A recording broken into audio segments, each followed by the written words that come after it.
Hello dear friends, एक बार पुनः आप सभी का आपके अपने YouTube channel S life knowledge में बहुत बहुत स्वागत है।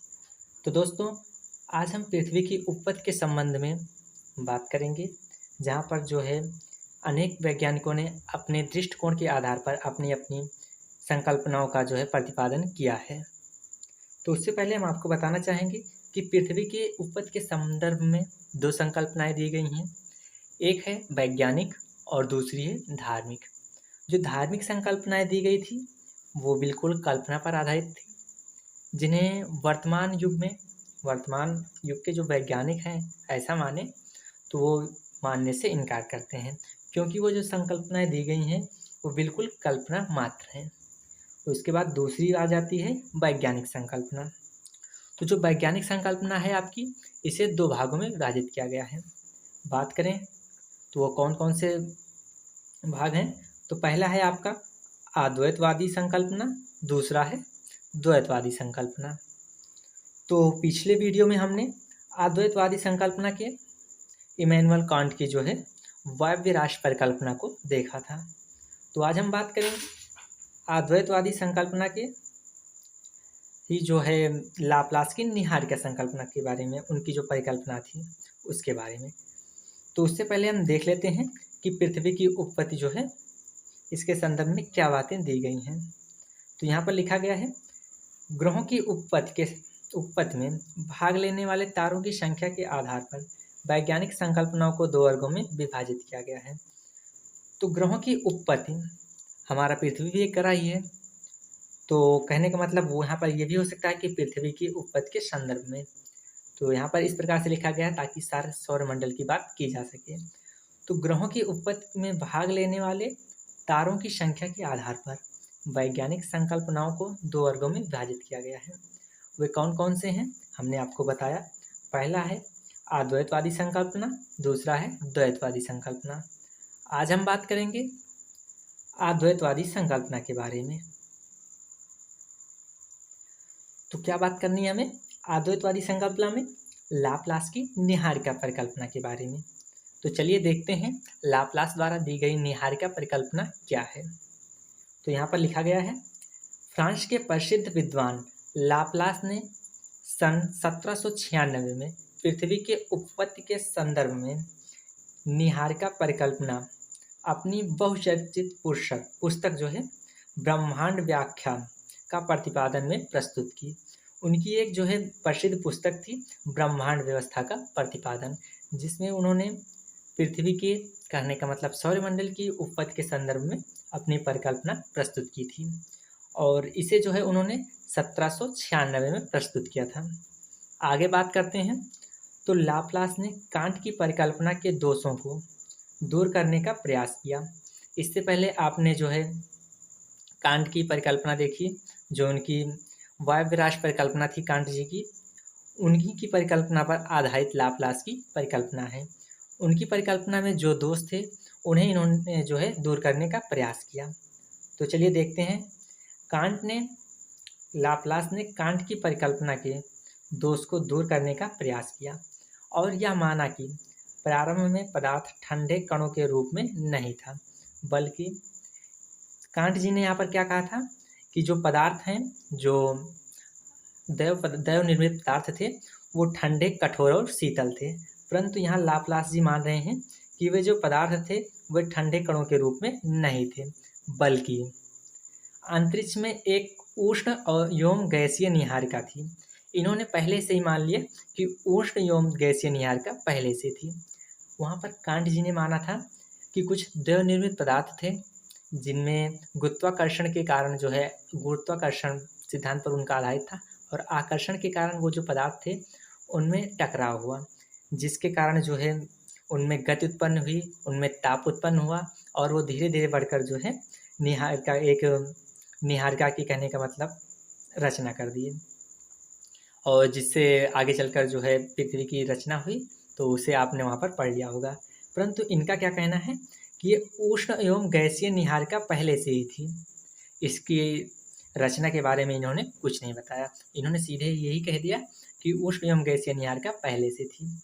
अब आगे का जो है लाप्लास जी बोल रहे हैं, लाप्लास को निहारिका परिकल्पना शनि ग्रह को देखने से मिलती है। कहाँ से मिलती है? लाप्लास जी को निहारिका परिकल्पना जो है शनि ग्रह को देखने से मिलती है, ऐसा विद्वानों का मानना है। आगे देखते हैं कि लाप्लास जी ने जो है अपनी परिकल्पना के बारे में क्या बातें की हैं। तो चलिए देखते हैं।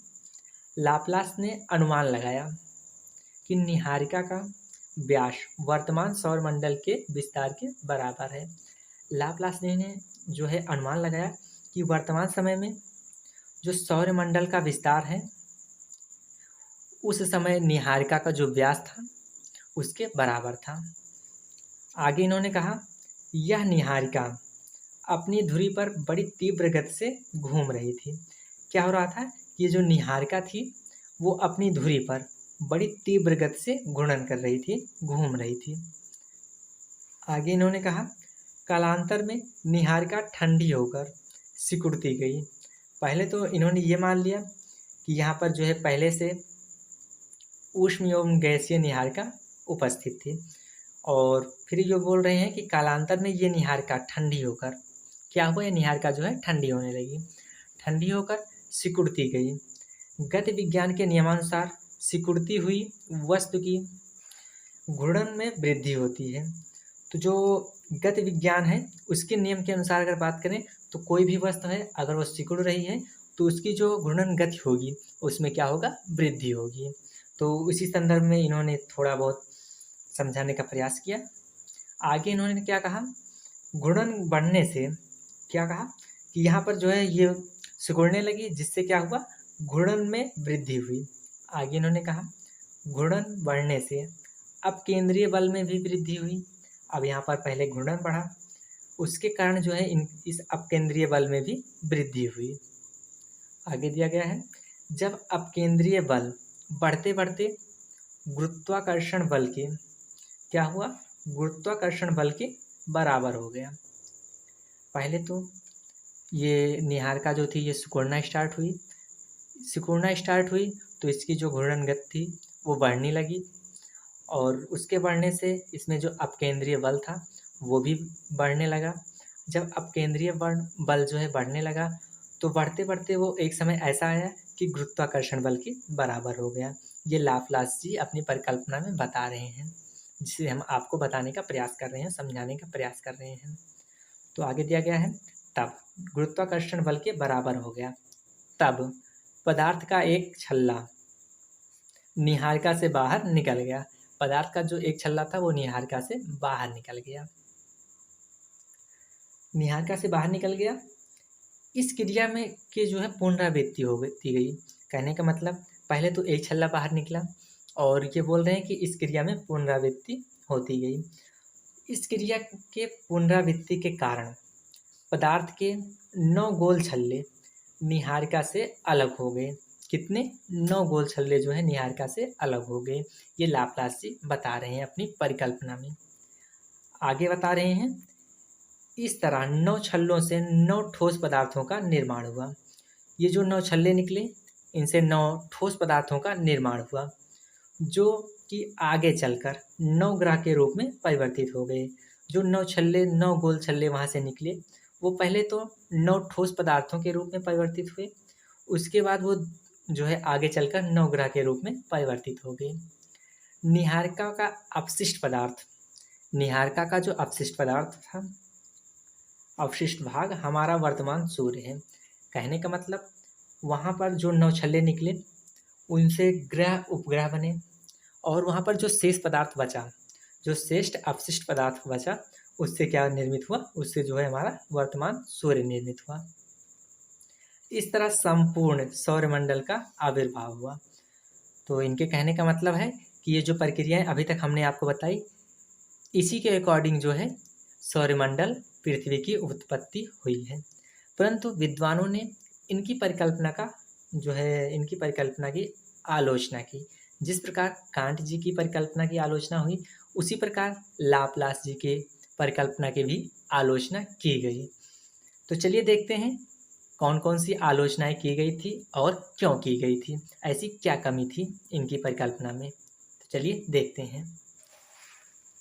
तो सबसे पहले अगर हम बात करें तो लाप्लास जी ने अपनी परिकल्पना में उष्ण व गतिशील नीहारिका की उत्पत्ति के विषय में कुछ नहीं बताया। इन्होंने स्वयं से मान लिया कि उष्ण व गतिशील नीहारिका पहले से उपस्थित थी। अब उपस्थित थी, उसकी उत्पत्ति कहाँ से हुई, इसके बारे में इन्होंने कुछ नहीं बताया। ये एक आलोचना का कारण बन गया। आगे जो है विद्वानों ने कौन सी आलोचना की, चलिए देखते हैं।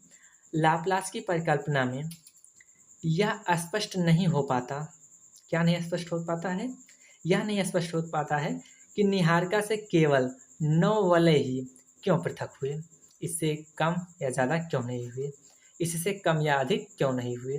लाप्लास जी ने अपनी परिकल्पना में बताया कि नीहारिका से 9 छल्ले जो है पृथक हुए थे। तो विद्वानों ने यहाँ पर आलोचना की कि 9 ही क्यों हुए, इससे कम क्यों नहीं हुए या फिर इससे अधिक क्यों नहीं हुए। ये भी एक आलोचना का कारण बना, जिसको जो है लाप्लास जी ने स्पष्ट रूप से नहीं जो है बता पाए। और आगे देखिए क्या आलोचना की गई। आलोचकों का मानना है कि यदि सूर्य नीहारिका का अवशिष्ट भाग है तो उसमें भी भूमध्य रेखीय उभार होना चाहिए, जो कि नहीं है। तो यहाँ पर जो है कुछ इस प्रकार से लाप्लास जी की नीहारिका परिकल्पना की आलोचना की गई। तो दोस्तों हम उम्मीद करते हैं ये वीडियो आपको बहुत ज़्यादा हेल्पफुल लगा होगा। जहाँ पर आपको नहीं समझ में आया है, एक बार आप वीडियो को फिर से जो है रिवाइंड करके देख लीजिए, आपको कंप्लीट तरीके से ये लाप्लास जी की नीहारिका परिकल्पना समझ में आ जाएगी। तो दोस्तों मिलते हैं किसी अन्य टॉपिक के साथ अगली वीडियो में। तब तक के लिए जय हिंद, जय भारत।